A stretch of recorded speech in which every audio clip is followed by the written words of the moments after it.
Welcome to the haunted show. तो आज जो हम आपके सामने स्टोरी लेकर आए हैं वो स्टोरी है एक लड़की की who is 23 years old and her name is Amita. She lives in Bangalore और उसके घर पे जो उसके फैमिली मेम्बर्स हैं, arranged marriages are still a very much norm and she doesn't have a problem with that idea because she has seen her brother, her sisters to go through the same process. And she has realized that her parents have done a really good job in finding them a better partner for them. Love marriages in her family aren't off the table.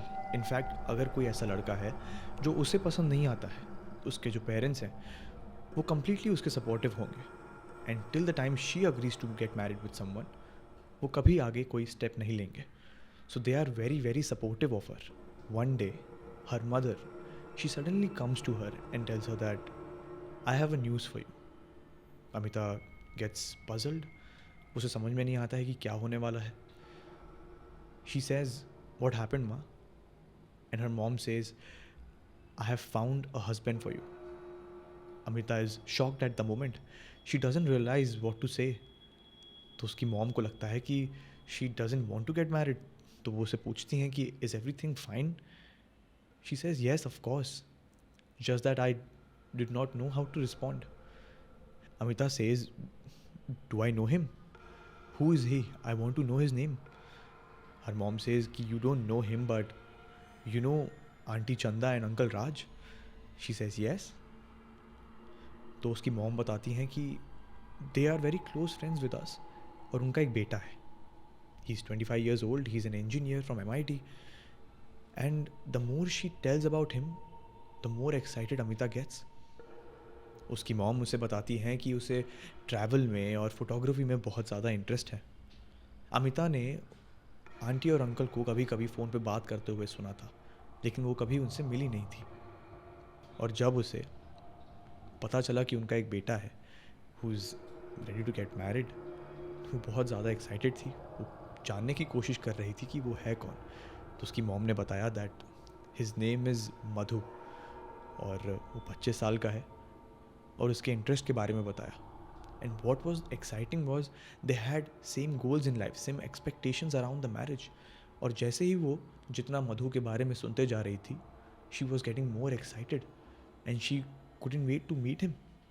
What happened after that was her mother arranged a Skype meeting for both the families. अब जब दोनों family साथ में आए and the first time when Amita saw Madhu, he was wearing a traditional dress and she didn't know what to say because साथ में पूरी family थी और ज़्यादातर बातें सिर्फ फैमिली ने की और वो सिर्फ उसे देखकर ब्लश करती रही. Madhu was very warm and very kind. वो जितने भी सवाल कर रहा था अमिता इतने जवाब नहीं दे पा रही थी because she was really nervous. But उसकी जगह पे मधु खुद ही अपने बारे में बता रहा था उसको, जो उसे बहुत बहुत अच्छा लगा. He made her feel very comfortable. And after this call Amita asked her parents how is the boy. Her parents said he is a really really nice guy, he will keep you happy. And Amita couldn't stop blushing. और ऐसे ही 2-3 और video calls हुए. And somehow these calls created a happy curiosity in Amita's mind. And then at some point जो मधु के parents थे उन्होंने ये video calls बंद करवा दिए. दे स्टार्टेड टीजिंग हर कि इसमें हमारी बहू जो है वो बिगड़ जाएगी. So they made them contact through emails and messages. अब जैसे ही मधु और अमिता ईमेल्स के थ्रू बात करने लगे, लेटर्स के थ्रू बात करने लगे, Amita noticed something very unusual. होता ये था कि मधु के जो लेटर्स थे वो कभी कभी बहुत फॉर्मल होते थे और कभी बहुत ज़्यादा वार्म एंड स्वीट. उसे ये बात थोड़ी सी अनयूजुअल लगी और उसने ये बात अपनी मॉम को भी बताई. पर उसकी मॉम ने कहा कि this is very normal because men don't know how to put their words on a letter. उसके जो डैड हैं वो भी ऐसा कभी नहीं कर पाए. अमिता को लगा शायद ये सही बोल रही हैं and she just hope that she was right. Just 1 week before Madhu's arrival उसकी मॉम चंदा अमिता के घर पे आ गई to prepare for the wedding. When she actually came at her house और जिस तरीके से वो अमिता से बात कर रही थी उसे ये देखकर बहुत अच्छा महसूस हुआ. She felt really nice. She was really excited to be a part of their family. Madhu's mother made her feel very comfortable. She used to talk to her, she used to sit with her and talk about Madhu and his past life. Amita was really surprised to see her mother-in-law to help her in all the preparation of just one day event. फिर एक दिन मधु की mom ने बहुत ही excitement के साथ अमिता को अपने पास बुलाया, उसे बैठाया और फिर मधु की मॉम ने एक फ़ोटो एल्बम निकाला। उस फोटो एल्बम में मधु के बहुत सारे पिक्चर्स थे। मधु की मॉम उसे अमिता को दिखाने लगी। अमिता को वो देखकर बहुत बहुत ज़्यादा खुशी हुई। वो उसे उसके बचपन के पिक्चर्स दिखा रही थी और बता रही थी कि he was such a nice boy. He took care of her mother and a father like nobody else. He was a really sweet boy. उसका प्यार देखकर बहुत ज़्यादा एक्साइटमेंट हुई कि जब मैं उनकी फैमिली का पार्ट बनूंगी तो मुझे कितना अच्छा लगेगा। एंड सडनली मधु की मॉम ने अमिता का हाथ पकड़ा और उसे कहा, will you be a good wife to him, will you, और बहुत जोर से हाथ दबा दिया। Amita could not understand. She said yes aunty of course, और फिर अचानक से उसकी मॉम ने हाथ छोड़ दिया। जो उसने हाथ पकड़ा था वो नॉर्मल नहीं था, it was in aggression and Amita couldn't understand that. She excused herself from that area and she went outside. उसे समझ में नहीं आया कि ये हुआ क्या। अगले दिन जब मधु की मॉम अमिता को मिली, she was so normal जैसे कुछ हुआ ही ना हो। अमिता को ये देखकर बहुत अजीब सा लगा। She thought, क्या मैं कुछ गलत सोच रही हूँ? Finally the day of marriage came. Amita के पास बिल्कुल टाइम ही नहीं था कि वो उन सब चीज़ों के बारे में सोच पाए, क्योंकि as a being a bride उसे बस रेडी करने में सब बिजी थे। And she was so busy in that she forgot all those things. And finally when she looked at the mirror, she has never felt that she is so beautiful. उसके बाद जैसे ही वो कमरे से बाहर निकली, उसने एक बहुत ही अजीब सी चीज़ महसूस की। हर जगह से कुछ ना कुछ आवाज़ें आ रही थी लोगों की बात करने की। Those whispers, she could hear all of them. And as if whenever she is going into a room, लोग बात करना बंद कर दे रहे हैं। और ऐसा क्यों हो रहा है उसे कुछ समझ में नहीं आ रहा है। हर जगह से कोई ना कोई लोग उसे एक पिटी की नज़र से देख रहे हैं। उसने अपनी मॉम को बुलाया और एक कमरे के अंदर चली गई।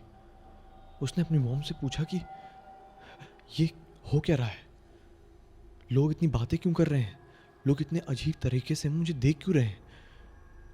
अमिता की मॉम ने कहा कि वो सब बातें कर रहे हैं, उनको तुम इग्नोर करो, तुम्हें इन सब चीज़ों पे ध्यान नहीं देना चाहिए, आज तुम्हारी शादी का दिन है। पर अमिता ने कहा कि आप मुझे सच बता क्यों नहीं देती।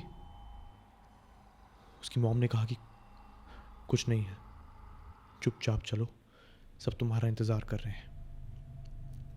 अमिता जैसे ही कमरे के बाहर निकली, उसे सीधा कार की तरफ लेकर चले गए और उसे अकेले कार में बैठा दिया। कार में उसके अलावा और कोई नहीं था। उसे लगता था कि उसकी शादी के दिन तो इतने सारे लोग होंगे आसपास, खुशियां होंगी, गाने बजेंगे, पर ऐसा कुछ नहीं था।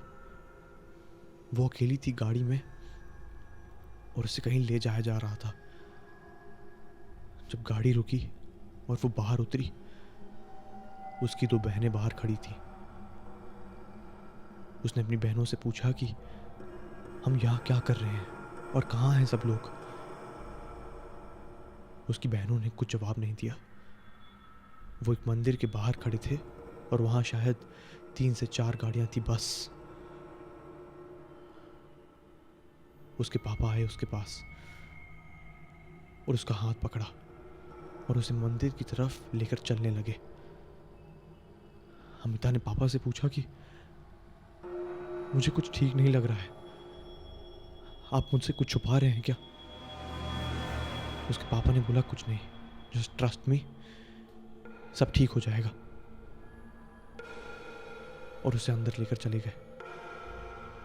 जैसे ही मंदिर के अंदर जा रहे थे, वो एक अजीब सी स्मेल वहां आ रही थी, बहुत गंदी बदबू। अमिता जैसे वो मंदिर में घुसते जा रही थी, वो गंदी बदबू उसके शरीर में इस तरीके से घुस गई थी कि वो सांस भी नहीं ले पा रही थी। उसे समझ में नहीं आ रहा था कि वो कैसे यहाँ से निकले। उसे कुछ दिखाई भी नहीं दे रहा था। हर जगह वहां सिर्फ धुआं धुआं था और एक भी लाइट नहीं। आसपास देखा तो सिर्फ मधु के माँ बाप वहां पर खड़े हुए थे। उसे मधु के पास लेकर गए। वो मधु से मिलना चाहती थी, लेकिन उसके पापा उसे मना कर रहे थे। उसे उल्टी तरफ बैठाया जा रहा था, उसका हाथ पकड़ के रखा था, पर उसने अपना हाथ छुड़ा के मधु की तरफ देखा और देखा तो मधु वैसा बिल्कुल नहीं था जैसा उसने वीडियो कॉल्स में देखा हुआ था। उसकी बॉडी पूरी वाइट और ग्रीन, मानो कि किसी ने उसे खा लिया हो। वो पहचान में भी नहीं आ रहा था। अमिता ये सब देख ही नहीं पा रही थी। उसने पूछा कि कोई मुझे बताएगा कि यहाँ हो क्या रहा है। मधु के पापा अमिता को बताते हैं कि कुछ हफ्ते पहले मधु की डेथ हो गई एक बाइक एक्सीडेंट में, और तुम दोनों जो भी लेटर्स पे बात करते थे, जो भी ईमेल्स तुम मधु को भेजती थी, उसका जवाब मैं देता था, क्योंकि मैं नहीं चाहता था कि तुम्हें यह पता चले दैट मधु इज नो मोर। जब अमिता मधु का सड़ा हुआ शरीर वहां देखती है तो वो मधु की मॉम से पूछती है कि आपने तो मेरे साथ बैठकर इतनी प्यारी प्यारी बातें की थी, अब आप ये होने दे रही हैं, ही इज डेड। तो मधु की मॉम बोलती है कि मैं चाहती हूं तुम दोनों का रिश्ता हो और वो 7 जन्मों तक वैसा ही रहे, इसलिए मैं चाहती हूं कि तुम्हारी शादी मधु के साथ हो जाए इस जन्म में। और अमिता को ये बात समझ में नहीं आती और वो सीधा मना कर देती है। इसमें मधु की मॉम उसके बाल खींच के उसे अचानक से आग की तरफ लेकर जाती है। उनका मकसद ये होता है कि या तो ये मेरे बेटे से शादी करे, या तो आग से इसका शरीर ऐसा हो जाए कि कोई और इससे शादी कर ही न पाए। ये झगड़ा देख के अमिता के माँ बाप अचानक से होश में आते हैं और उन्हें महसूस होता है कि ये हम क्या होने दे रहे हैं अपनी बेटी के साथ। ये बहुत ही गलत है, हमें उन्हें कभी हाँ नहीं बोलना चाहिए था। और अमिता के पापा जाते हैं सीधा और अपनी बेटी को छुड़ाने लगते हैं। इसी धक्का मुक्की में मधु की माँ की साड़ी में आग लग जाती है और अमिता के माँ बाप अमिता और उसकी दोनों बहनों को उस मंदिर से भगा ले जाते हैं। और जैसे ही वो बाहर आते हैं, पीछे मुड़ के देखते हैं तो वो मंदिर, उस मंदिर में पूरी आग लग चुकी होती है। और अमिता अपनी माँ से पूछती है कि माँ, आपने ये सब होने कैसे दिया? तो उसकी माँ ने कहा कि मैं भी चाहती थी कि तुम दोनों का रिश्ता हो जाए और तुम दोनों 7 जन्मों तक एक दूसरे के पति पत्नी बन के रहो।